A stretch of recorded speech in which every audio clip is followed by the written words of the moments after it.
Hello বন্ধুরা, আসসালামু আলাইকুম। আজকে রান্না করব চিংড়ি মাছ দিয়ে মিষ্টি কুমড়ো আলু দিয়ে তরকারি। আমি একটা নতুন ভিডিও চ্যানেল খুলেছি ফেসবুক, ইউটিউবে। নতুন নতুন রান্নার ভিডিও ছাড়বো। প্লিজ সবাই দয়া করে সাবস্ক্রাইবার করে দেবেন, লাইক কমেন্ট শেয়ার করে। আর যদি আপনাদের ভালোবাসা পাই, প্রতিদিন আমি নতুন নতুন ভিডিও ছাড়বো।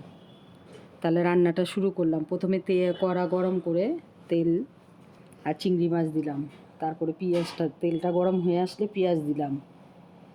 পেঁয়াজটা এবার লাল করব, বেশি লাল করব না, বাদামি রং করব।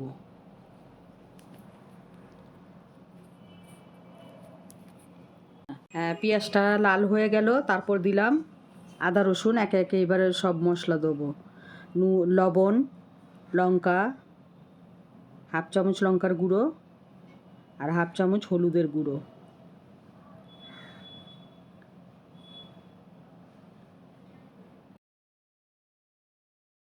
পেঁয়াজটা লাল হয়ে গেল, তারপর দিলাম আদা রসুন একে একে। এবারে সব মশলা দেবো। লবণ, লঙ্কা, হাফ চামচ লঙ্কার গুঁড়ো আর হাফ চামচ হলুদের গুঁড়ো।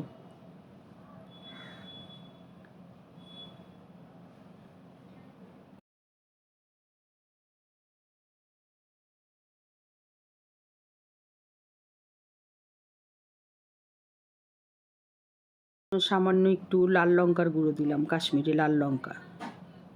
এটা ঝাল নেই, কালারটা সুন্দর হবে। এবার কষাবো এটাকে।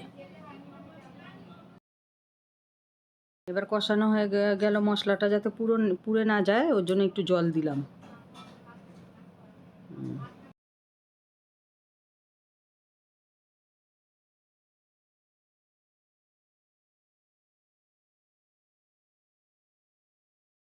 এবার কষানো হয়ে গেছে ভালো মতো। এবার কুমড়োটা আর আলুটা দিয়ে দিলাম। এবার ভালো মতো কষাবো।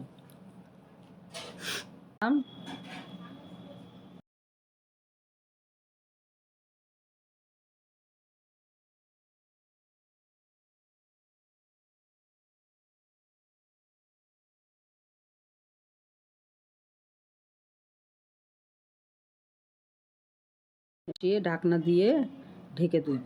এবার আবার একটুখানি পরে আমি আবার ঢাকনাটা খুলে নাড়া দিচ্ছি, যাতে তলাটা না লেগে যায়।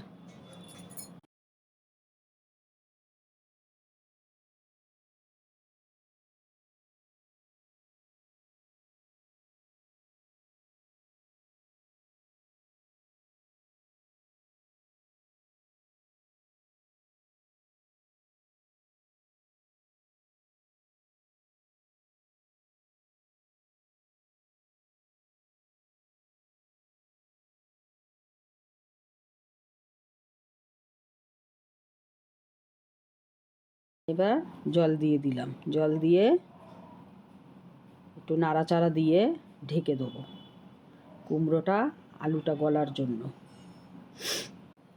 আবার একটু খুলে ঢাকনাটা নাড়া দিয়ে দিচ্ছি, গলা পর্যন্ত অপেক্ষা করব।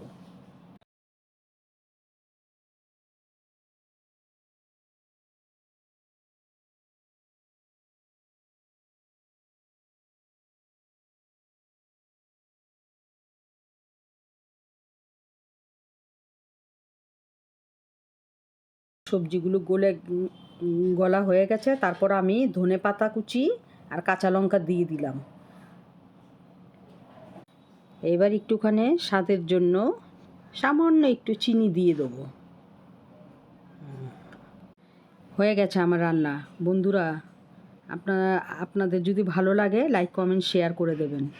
আজকের মতো আমার ভিডিওটা এখানেই শেষ। আশা করছি সবার ভালো লাগবে। এটা কেমন হয়েছে অবশ্যই জানাবেন কমেন্টে। আল্লাহ হাফেজ।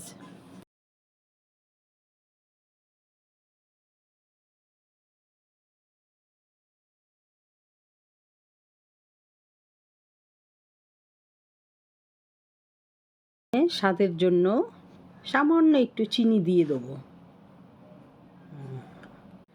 হয়ে গেছে আমার রান্না। বন্ধুরা, আপনাদের যদি ভালো লাগে লাইক কমেন্ট শেয়ার করে দেবেন। আজকের মতো আমার ভিডিওটা এখানেই শেষ। আশা করছি সবার ভালো লাগবে।